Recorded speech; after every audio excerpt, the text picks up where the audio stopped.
Buenas tardes, señor docente, magíster José Ángel Silva Santander y compañeros. En esta ocasión vamos a hablar sobre la difusión del patrimonio cultural, presentación e interpretación, el valor pedagógico del patrimonio cultural, nuevas tecnologías aplicadas a la difusión del patrimonio cultural. Según Marcelo Martín, desde múltiples ópticas profesionales y disciplinas, no hay coincidencia respecto a una definición de la difusión del patrimonio histórico.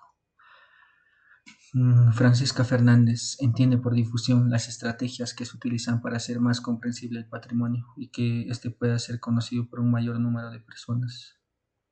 Y sí es cierto que la difusión puede hacerse mediante distintos instrumentos como medios de comunicación, guías, ediciones digitales, museos, parques arqueológicos, centros de interpretación, etc., debe quedarnos claro que la difusión no es en sí la información que se transmite, que no son los archivos, ni los documentos, ni las bibliotecas y sus contenidos.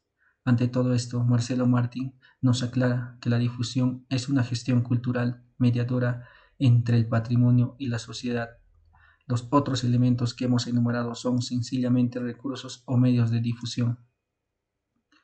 La difusión es una gestión cultural mediadora por los siguientes motivos. 1. Porque es una gestión, implica un proceso complejo que abarca documentar, valorar, interpretar, manipular, producir y divulgar.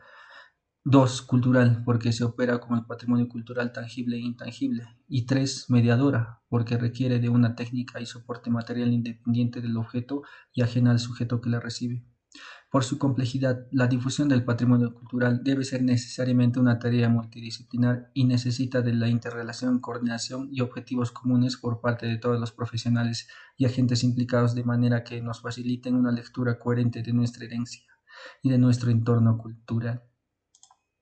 La Carta para la Interpretación y Presentación de Sitios del Patrimonio Cultural, que dice sobre la interpretación que todas las actividades potenciales realizadas para incrementar la concienciación pública y propiciar un mayor conocimiento del sitio del patrimonio cultural, estas actividades incluyen las publicaciones impresas y electrónicas, las conferencias, las instalaciones sobre el sitio, los programas educativos, las actividades comunitarias, así como la investigación y los programas de formación.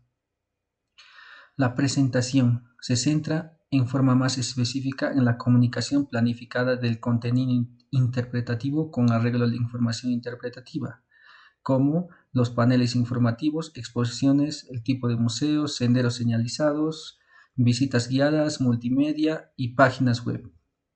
La infraestructura interpretativa se refiere a las instalaciones físicas, los equipamientos y los espacios patrimoniales o relacionados con los mismos que se pueden utilizar específicamente para los propósitos de interpretación y presentación. Y los intérpretes del patrimonio, que son el personal o voluntariado de los sitios patrimoniales que se encargan de una forma permanente o temporal de comunicar al público la información concerniente al valor y a la significación del patrimonio cultural. Aquí tenemos dos imágenes. En la derecha tenemos la reproducción de armas romanas desaparecidas del Museo de León y en la izquierda la sala etnográfica del Museo de Ávila. Salvo en el caso necesario, el recurso a las nuevas tecnologías o a las réplicas no garantiza una mejor presentación del patrimonio y no debemos sustituir los bienes culturales conservados y auténticos por imágenes o reproducciones que no pueden reemplazar al original. Los principios y objetivos fundamentales para entender la interpretación. El principio 1. Acceso y comprensión. Los programas de interpretación y presentación deben facilitar el acceso físico e intelectual del público al patrimonio cultural. 2. Fuentes de información. La interpretación y presentación se debe basar en evidencias obtenidas a partir de métodos científicos aceptados, así como a través de las tradiciones culturales vivas. Eh, Estos apartados parten del principio de la interpretación y toda la presentación, que son parte de un proceso global de conservación y gestión del patrimonio cultural. Se propone establecer 7 principios. Estos los que han estado anteriormente son los dos primeros y que se deben basar en la interpretación y la presentación de los sitios del patrimonio cultural. Tenemos el otro principio, que es el contexto y entorno, que es la interpretación y presentación del patrimonio cultural se debe realizar en relación con su entorno y contexto social, cultural e histórico más amplio. El principio de autenticidad. La interpretación y presentación de los sitios del patrimonio cultural deben respetar los principios básicos de autenticidad, siguiendo el espíritu del documento de Nara de 1994. El principio 5, que es sobre sostenibilidad, el plan de interpretación para un sitio patrimonial debe ser sensible a su entorno natural y cultural y tiene entre sus metas la sostenibilidad social, financiera y medioambiental. Al principio 6 sobre la participación e inclusión, que dice que la interpretación y presentación del patrimonio cultural tiene que ser el resultado de una colaboración eficaz entre los profesionales del patrimonio, la comunidad local asociada, así como los agentes implicados. Y el principio 7, investigación, formación y evaluación. La interpretación de los sitios patrimoniales es una empresa progresiva y evolutiva de comprensión y explicación que requiere de actividades continuas de investigación, formación y evaluación. Otro punto que se refiere a recursos y estrategias de difusión del patrimonio cultural, que fueron sintetizados por Francisca Hernández, que habla sobre la presentación in situ, que se trata de adoptar medidas encaminadas a la investigación, conservación, presentación y en su contexto original del patrimonio, y se orienta usualmente a satisfacer las expectativas de un público que busca compaginar el tiempo de ocio con el disfrute de la cultura. También nos habla sobre los sitios arqueológicos, que está encaminada a la conservación del patrimonio. Los parques arqueológicos, que es el área arqueológica de protección integral.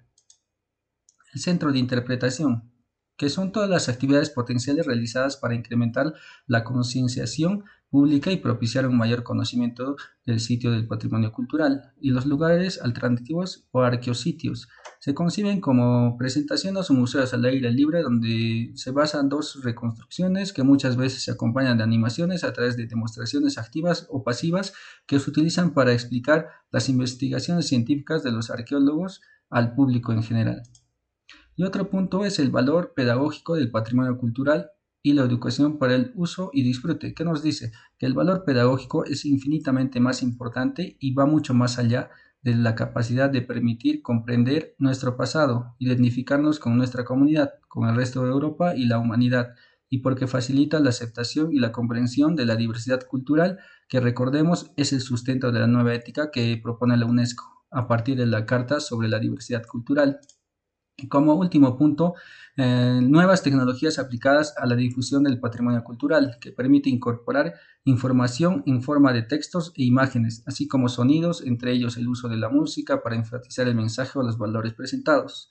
Ofrecen la ventaja de la interactividad, facilita el acceso libre y el manejo con una independencia relativa de la información, dejando en ocasiones al público una cierta capacidad de selección de esta información. Permiten lecturas de diversos niveles para diferentes tipos de público. Las nuevas tecnologías son muy útiles, pero siempre deben someterse a los principios de rigor, veracidad y servir a la tutela patrimonial. Eso es todo. Gracias.